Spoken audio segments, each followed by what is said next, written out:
So hello everyone, my self Aman Singh, third pop MBBS student at KGM Lucknow.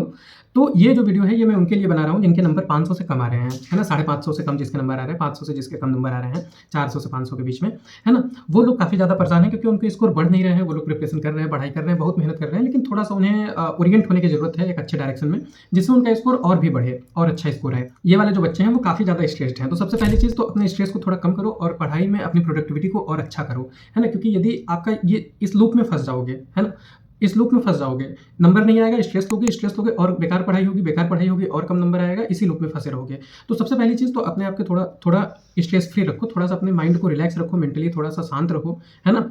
और पढ़ाई को थोड़ा अच्छा करो, नींद अच्छी लो। ऐसा ना हो कि मतलब कि नींद भी नहीं ले रहे हो, 5 घंटे सो रहे हो, दिन भर दिमाग ही नहीं काम कर रहा है, एक ही चीज़ 4 बार पढ़ रहे हो तब जाके समझ में आ रहा है और उसी में उलझे हुए हो। तो यहाँ पे थोड़ा सा अपने आप को अच्छा करो। दूसरी चीज़, आप अपना जो टेस्ट दे रहे हो, जो आप टेस्ट दे रहे हो इस समय, जो मॉक टेस्ट दे रहे हो उसको थोड़ा अच्छा सेलेक्ट करो। मॉक टेस्ट में मैंने अच्छे से 3-4 इंस्टीट्यूट्स के कोचिंग इंस्टीट्यूट के पेपर पे मैंने बात की हुई है। तो उसमें से आपके लिए जो पेपर अच्छा अभी तक साबित हुआ है वो न्यूलाइट और आकाश का पेपर है। यदि आप इधर-उधर के पेपर दे रहे हो ऑनलाइन मोड में कहीं से लेके, जहाँ पे आपको मतलब कि बहुत टफ साइड में पेपर बनाया गया है, आउट ऑफ एनसीईआरटी पेपर बनाया गया है, जो कि इर्रेलेवेंट है, जिसकी वजह से आपके नंबर नहीं आ रहे हैं तो और ज़्यादा टेंशन हो रहा है, फ्रस्ट्रेशन हो रहा है, तो उस चीज़ को अवॉइड करो, है ना। आकाश और न्यूलाइट का पेपर दो जो कि मतलब एनसीईआरटी बेस्ड हो, और आप चूँकि अब इस समय सिर्फ एनसीईआरटी ही पढ़ रहे हो तो वही चीज़ें प्रैक्टिस करनी होती है, वही चीज़ इंपॉर्टेंट होती है। अब थोड़ा सा बात कर लें कि आपको यदि नंबर कम आ रहे हैं तो आपको अपने प्रिपरेशन को कैसे सही करना है ना, पढ़ाई कैसे करनी है, रिवीजन कैसे करना है, टेस्ट कैसे देना है और क्या ध्यान में रखना है अपनी प्रिपरेशन को लेके। तो सबसे पहली चीज़ तो आपको जो बेसिक चीज़ है वो है कि आपको अपने कॉन्सेप्ट को क्लियर करना है और अपने वीक एरिया को, है ना, पता करना है। वो कैसे पता चलेगा, वो सब सारी चीज़ें डिस्कस करेंगे। वीडियो थोड़ा सा लेंदी हो जाएगी लेकिन इसको पूरा देखना, सारी चीज़ें अच्छे से समझ में आएगी। तो सबसे पहली चीज़ जिस पे बात करें कि आपको अपना जो मतलब ईजी टू मॉडरेट साइड का जो कॉन्सेप्ट है उसको आपको क्लियर रखना है ना। बहुत आसान चीज़ें तो आपको आती हैं, है ना, बहुत आसान चीज़ें आती हैं, लेकिन जहाँ भी आप मतलब जहाँ भी आप कॉन्सेप्ट में लैग कर रहे हो, सारे कॉन्सेप्ट आपके कमजोर नहीं है, सारी चीज़ें आपकी कमजोर नहीं है। आपको ज़्यादातर 70-80% चीज़ें आती हैं, 70%, और 20% 30% चीज़ों में आपके कॉन्सेप्ट में दिक्कत है। तो उसको आप खोजो, समझो आपको कहाँ दिक्कत है और उसको अच्छा करने की कोशिश करो। ये चीज़ें आपकी ठीक होगी मॉक टेस्ट देने से। मॉक टेस्ट आपको देना है और वहाँ से पता करना है कि मेरे क्वेश्चन कहाँ गलत हो रहे हैं, है ना, मेरा क्या वीक पॉइंट है, मैं कहाँ बार बार गलतियाँ कर रहा हूँ। उन चीज़ों को पकड़ो और उसको पढ़ो, है ना। टेस्ट एनालिसिस वाली जो टाइम है, जो टाइम आपको डिस्ट्रीब्यूट करके बताया गया है कि आपको 2 से 3 घंटे टेस्ट को एनालाइज करना है, उस टाइम में अपने वीक एरिया पे काम करो, उस टॉपिक को पढ़ो, उससे रिलेटेड क्वेश्चन लगाओ और वहां से चीज़ों को अपने स्ट्रेंथन करो। दूसरी बात, आपको इस समय करना क्या है, आपको ज़्यादा से ज़्यादा थ्योरेटिकल चीज़ों पे फोकस करना है ना।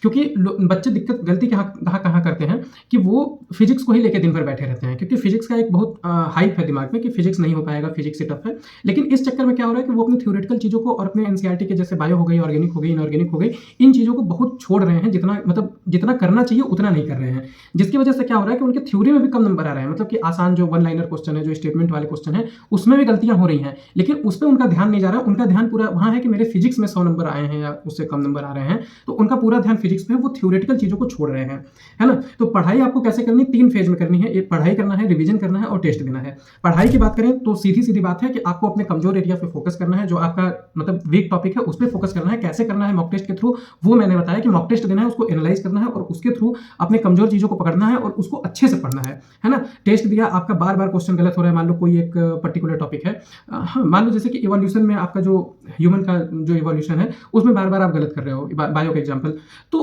उसको आप पढ़ो, उसको बार बार याद करो, लिख के उसको समराइज करके चार्ट बना के, टेबल बना के उसको याद करने की कोशिश करो और बार बार उसको रिवाइज करो, है ना। पढ़ाई और रिवीजन साथ में चलती है ना। आप पढ़ाई करो, जो चीज़ बार बार भूले उसको बार बार रिवाइज करो, है ना। बायो की बात करें तो इसमें आपको सिर्फ एनसीईआरटी ही पढ़नी है। तो एनसीईआरटी को आप 2 तरीके से पढ़ सकते हो। एक तो न्यूज़पेपर रीडिंग, आप पढ़ लिए, है ना, आपका नहीं मन कर रहा है लेकिन पढ़ रहे हो और उसमें कुछ भी नया पॉइंट मिल रहा है तो उसको डिस्कवर कर रहे हो, उसको हाईलाइट कर रहे हो, है ना। बायो बहुत अच्छे से कैसे पढ़ा जा सकता है, इस पर थोड़ा सा डिस्कस कर लेंगे आगे आने वाले वीडियो में। हाँ, बायो के मतलब काफ़ी चीज़ें, आप कैसे उसको एक्टिव रिकॉल मेथड से पढ़ सकते हो, कैसे हाईलाइटर मेथड, मतलब हाईलाइटर को अलग अलग कलर के हाईलाइटर यूज करके मैं पढ़ना प्रीफर करता था, हाँ, वॉइस नोट बना सकते हो। तो ये सारी चीज़ें हैं, इस पर थोड़ा सा डिस्कस कर लेंगे, है ना।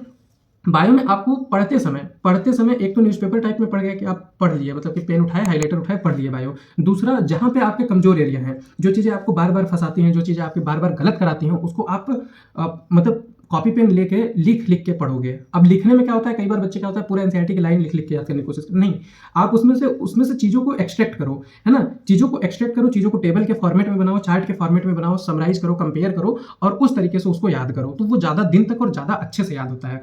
एक बहुत अच्छी टेक्निक होती है रिवीजन वाली, आगे अभी रिवीजन वाले वीडियो में मैं उसको बताऊंगा कि मतलब कैसे चीज़ों को शॉर्ट टर्म मेमोरी में रखा जाता है, कैसे चीज़ों को लॉन्ग टर्म मेमोरी में रखा जाता है, इस पर मैं बात करूंगा बहुत अच्छे से, है ना। फिजिक्स की बात करें तो फिजिक्स में देखो तुम्हारी सबसे बड़ी दिक्कत क्या है कि तुमको फार्मूला नहीं आते ज़्यादातर, है ना। कॉन्सेप्ट आपके ज़्यादातर मतलब क्लियर होते हैं, कॉन्सेप्ट क्लियर होना बहुत बड़ी बात नहीं होती है, लेकिन फार्मूले ही आपको नहीं याद होते हैं, तो क्योंकि आपके प्रैक्टिस में थोड़ा सा लैग है, तो आपको एक काम करना है कि आपको फार्मूला सीट एटलीस्ट बना लेनी है ना। फार्मूला सीट कहाँ से बनानी है, तो फार्मूला सीट आपकी बन जाएगी जो आपके लेक्चर नोट्स हैं उसमें जो आप डब्बे में बंद करके फार्मूला रखे हो, उसको आप एक चैप्टर का मतलब 1-2 पेज पे फार्मूला बना लो और उस फार्मूले को हर टेस्ट से पहले रिवाइज किया करो, है ना। और अपने शेड्यूल में डेली एक अलार्म होना चाहिए, अपने स्केड्यूल में, ये रिवीजन के बारे में बता रहा हूँ कि अपने स्केड्यूल में एक डेली अलार्म होना चाहिए। जैसे कि मान लो आप रात में 9 बजे से लेके 12 बजे तक पढ़ते हो, 12-1 बजे तक फॉर एग्जांपल, तो आपके फ़ोन में एक अलार्म होना चाहिए जो अलार्म आपका 12:30 बजे बजेगा, जिसका मतलब ये होगा कि अब मुझे 12:30 से एक आधा घंटा फार्मूला सीट देखनी है अपनी। और फार्मूला पता है लोग गलती क्या करते हैं, उसको याद करने बैठते हैं फार्मूला, और फार्मूला देख के सोचते हैं याद कर लूंगा, फार्मूला लिख के याद किया जाता है ना। आपका फार्मूला सामने आया, कि टर्मिनल वेलोसिटी का फार्मूला क्या होगा, तो आप रख के उसको लिखो, आप अपने मसल मेमोरी को यूज करो, है ना, उसको लिखो। कई बार फार्मूला याद नहीं आता, आप लिखने जाते हो तो लिखा जाता है और बहुत अच्छा याद होता है ऐसे, तो लिख लिख के फार्मूला याद करो डेली आधा घंटा, है ना, क्योंकि आपके नंबर कम आ रहे हैं, आपको सबसे पहले इन सब चीज़ों पर काम करना है ना। मैं आपको ये बहुत वो वाली बात नहीं बताऊंगा जो मतलब, जैसे देखो सबके लिए अलग अलग बातें होती है, जो लोग 600 के ऊपर स्कोर कर रहे हैं, 650 के ऊपर स्कोर कर रहे हैं, उनके लिए अलग बात है। उनके लिए ये बात होती है कि आप बहुत ज़्यादा पढ़ाई लिखाई मत करो, आपकी पढ़ाई पूरी हो चुकी है, आपको ज़्यादातर चीज़ें क्लियर है, आप टेस्ट दो, अपने वीक एरिया को फाइंड करो और उस पे काम करो, आपके ज़्यादा पॉइंट नहीं है ना। लेकिन आपके लिए क्या है कि आपको बेसिक चीज़ें जो है वहाँ पे चीज़ों को सुधारने की जरूरत है, जैसे कि फिजिक्स के फार्मूला सीट को बनाओ, उसको याद करो, है ना। आपके लिए क्या है कि आप अपने नोट्स को बार बार पढ़ो, जो फिजिक्स के नोट्स हैं, जो फिजिकल केमिस्ट्री के नोट्स हैं, उसको बार बार पढ़ो, क्योंकि वहाँ पे बहुत अच्छे से और बहुत शॉर्ट फॉर्म में, बहुत क्रिस्प फॉर्मेट में आपको कॉन्सेप्ट पढ़ाया गया होता है, तो उसको आप कॉन्सेप्ट को पढ़ो, है ना, उस कॉन्सेप्ट को पढ़ो और उससे रिलेटेड क्वेश्चन लगाओ। कोई मॉड्यूल, कोई बुक, कोई बहुत बड़ी चीज इसमें उठाने की जरूरत नहीं है ना, कोई क्वेश्चन सेट उठाने की जरूरत नहीं है। आप अपने नोट से ही क्वेश्चन को 2-3 बार लगा लो, प्रीवियस ईयर क्वेश्चन लगा लो, है ना, प्रीवियस ईयर क्वेश्चन को 2-3 बार लगा लो। पीवाईक्यू कैसे लगाया जाता है इसके बारे में भी हम डिस्कस करेंगे, ठीक है, इसके बारे में भी डिस्कस करेंगे हम।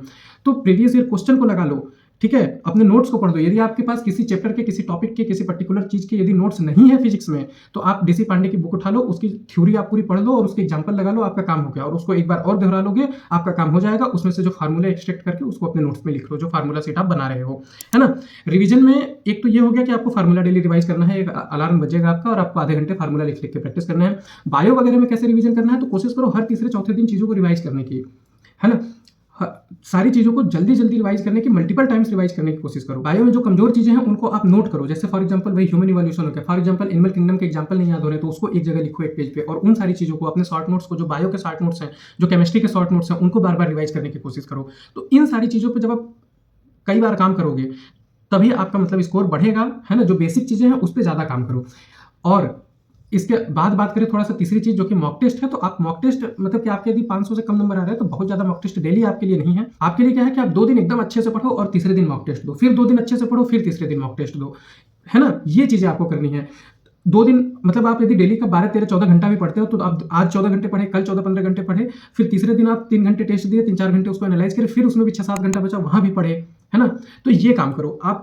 डेली टेस्ट पेपर आपको नहीं देना है और बहुत टफ साइड में जो पेपर बनते हैं वो नहीं देना है आपको। न्यूलाइट के पेपर सेलेक्ट कर लेना है, आकाश के पेपर सेलेक्ट कर लेने हैं और इन्हीं को देते रहना है अल्टरनेट करके, ठीक है। तो जो बेसिक चीज़ें बताई जा सकती थी वो मैंने यहाँ पे सारी चीज़ें डिस्कस की हैं। इन चीज़ों को आप वीडियो को देख लो, दोबारा देखने का मन हो दोबारा देख लो, चीज़ों को नोट डाउन कर लो, कैसे आपको करना है, कैसे आपको प्रोसीड करना है आने वाले 1 महीने में अपने प्रिपरेशन को, ठीक है। और उसी तरीके से पढ़ाई करो, बहुत ज़्यादा घबराओ मत, स्ट्रेस मत लो, है ना। अच्छी नींद लो, थोड़ा सा रिलैक्स माइंड होकर पढ़ो, है ना। बहुत मतलब कि बहुत टेंशन में रहोगे, बहुत फ्रस्ट्रेशन में रहोगे तो कुछ होगा नहीं, नंबर बढ़ेगा नहीं, उसी लूप में फंस के रह जाओगे, ठीक है। तो तैयारी अच्छे से करो, अच्छे से सेलेक्ट हो जाओगे, ठीक है। Thank you.